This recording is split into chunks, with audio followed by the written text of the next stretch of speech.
using monetary policy,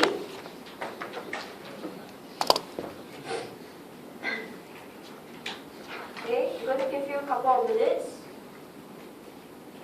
What we did earlier on was a flatter BP. We analyzed the shift of LM, the BP size, and the fixed exchange rate. Okay, but now, using the same or equivalent diagram, draw a steeper BP.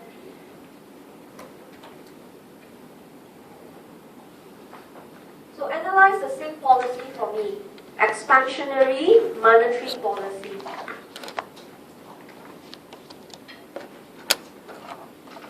Okay?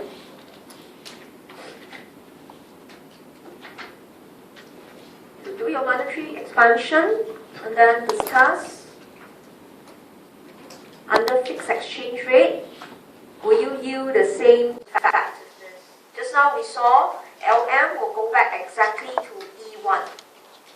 But what about now? Does the slope of BP matter?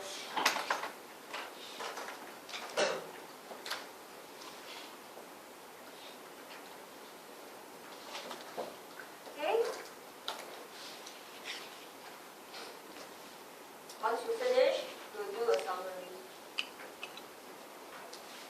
As long as you want to use monetary policy with fixed exchange rate,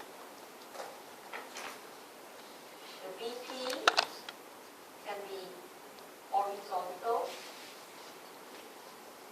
means F is infinite. It could be vertical, F is 0, or it could be upward sloping. What was your general conclusion? Right, so we have done horizontal before the break, then we did vertical just a while. We did upward sloping, flatter.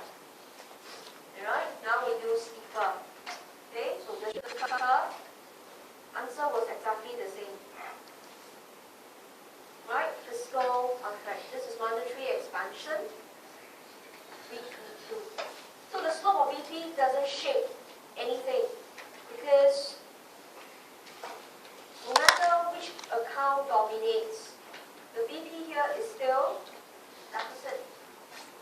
So if this is stronger, doesn't matter. It's like -5, -2 is still a minus. So the currency will weaken in nominal and real terms.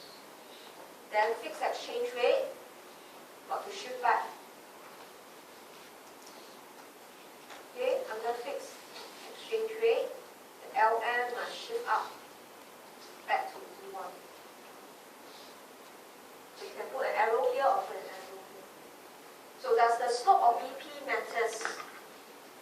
It doesn't. Alright, the amount of LM you shifted because of the policy, you shift back. So in summary, as long as you are using monetary policy, in the lecture notes, they were all expansionary. You can go back and try contractionary for all types of BP, whether it's horizontal, vertical, or upward sloping. Right? As long as you fix exchange rate, change in income is always 0. Monetary policy and fixed exchange rate are rivals. They can't see eye to eye. They will always cancel out each other. Okay, alright, so in this case, right, when exam question posed on fixed exchange rate and monetary policy, you already know the answer. No matter how your BP curve look like, I've done all for you already. The slope of BP doesn't matter at all. Okay, alright, what matters is the exchange rate.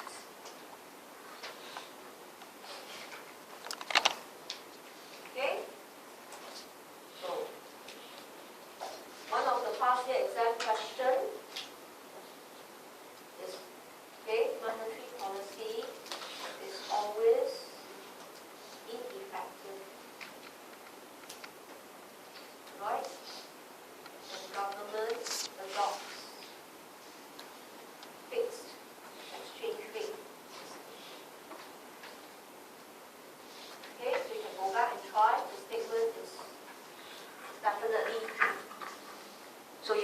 show, right, horizontal and even upward sloping rotation. Don't need to do all of them. Remember, vertical BP don't exist, so don't waste that kind of time. So monetary policy is always ineffective when government adopts fixed exchange rate. The statement is true. Okay, so remember, they are arch enemies. They cannot see eye to eye. They will cancel out each other. Okay, so this is actually one of the objectives of Mundell-Fleming model. He wants to prove that in this case, alright, government, if he wants to use monetary policy, okay, you cannot go hand in hand with fixed exchange. But now let's look at fiscal policy. Okay, let's look at page 11. Okay, so make sure this is most commonly tested. So examiner is not so keen to test you monetary policy because for monetary policy, the deduction on the size of BP was quite easy. They always go hand in hand. BP is always shared by two accounts. But it's always fiscal policy that is very tricky. So that's why examiner loves to test. Okay, so put in our diagram.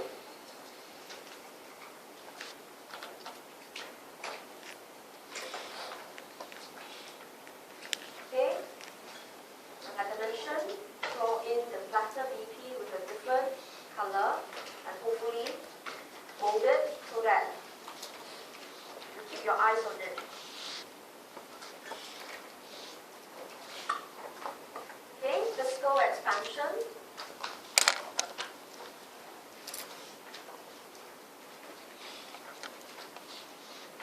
So this is where you must be very careful. The lines will seem to all collide onto one another. So check your E2. It should not be on the BP curve. E2 must be IS2 equals LM1.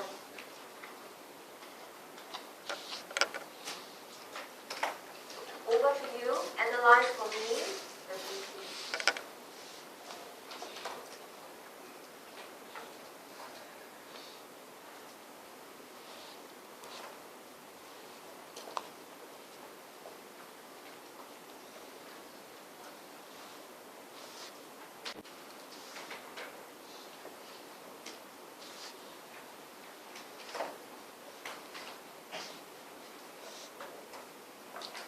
Analyze for me the BP. Once you finish, look at who is the main cause. Ask yourself, if BP is to be 0, who will have to change and what are the points that you should not reach at all.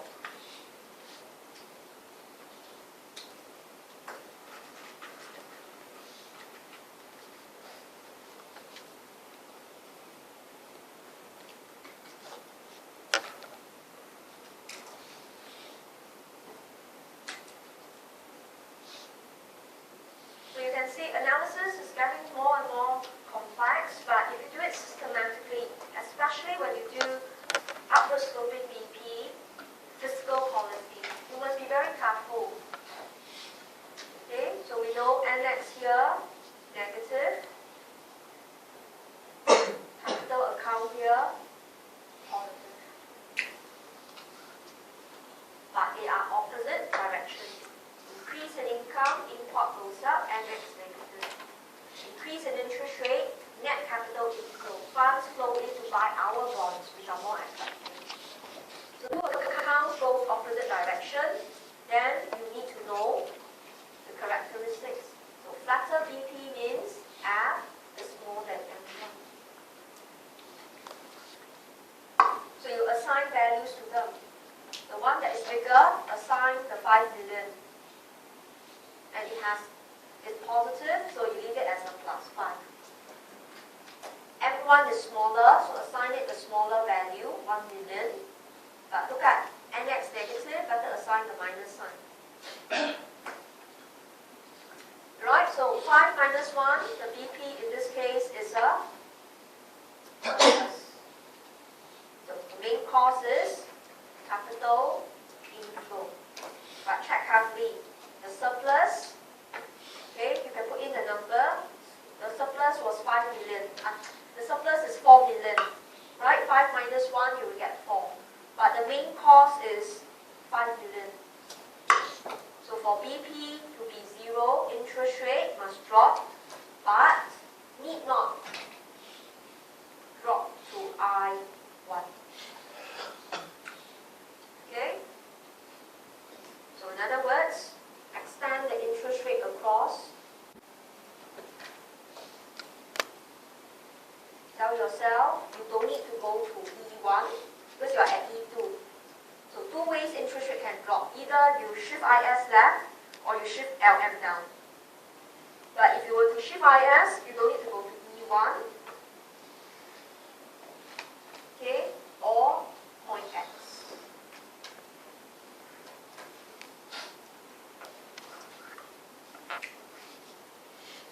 So you can see, this is not inside the main answer. If you go home and read through, I didn't include this, but I do it myself so that I'm aware. The diagram, right, will actually give me some demarcation, how I'm going to shoot my curve. I will not go back to E1 or X. Because the size of the BP surplus is smaller than the amount of money that actually flooded in 5 million. Okay, so we are doing fixed exchange rate. So the BP is the surplus. If you want to, you can put it in.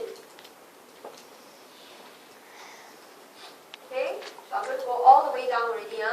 Currency will appreciate, as given in your notes at the bottom. So if currency is too strong, government will sell. Right, so over time, I don't usually write down for you anymore. You should get used to it. So currency too strong, government sell.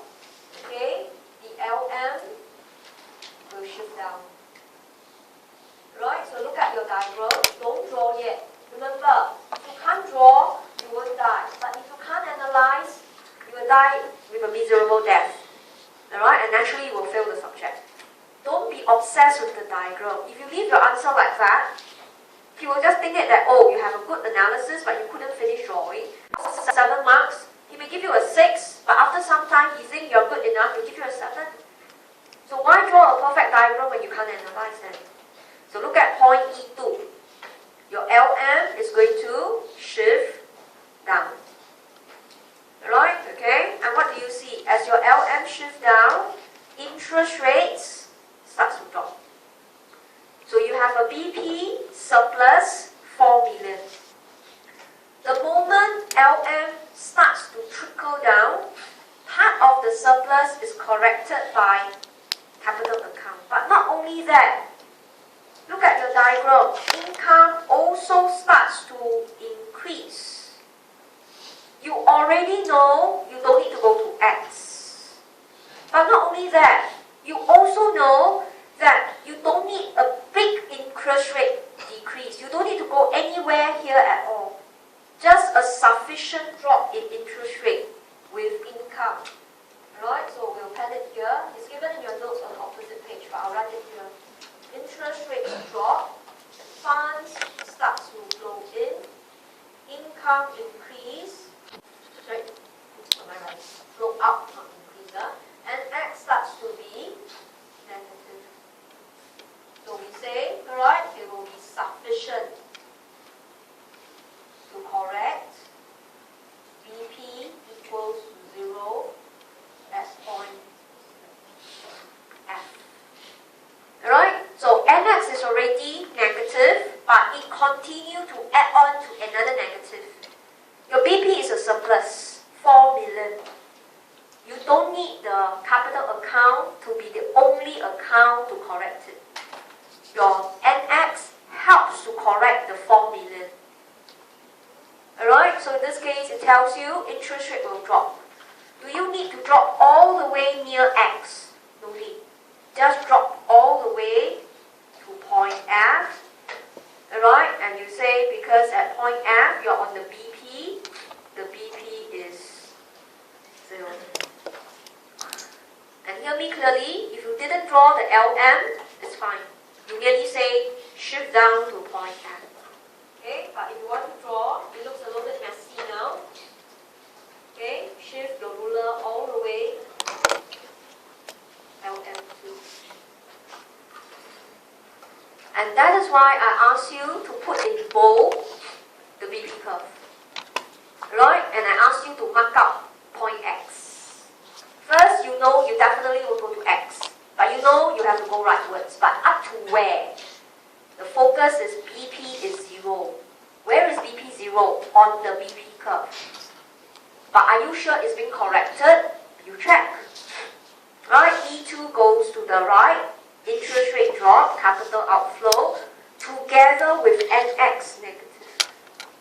So just a sufficient drop all the way to point F on the BP curve is sufficient.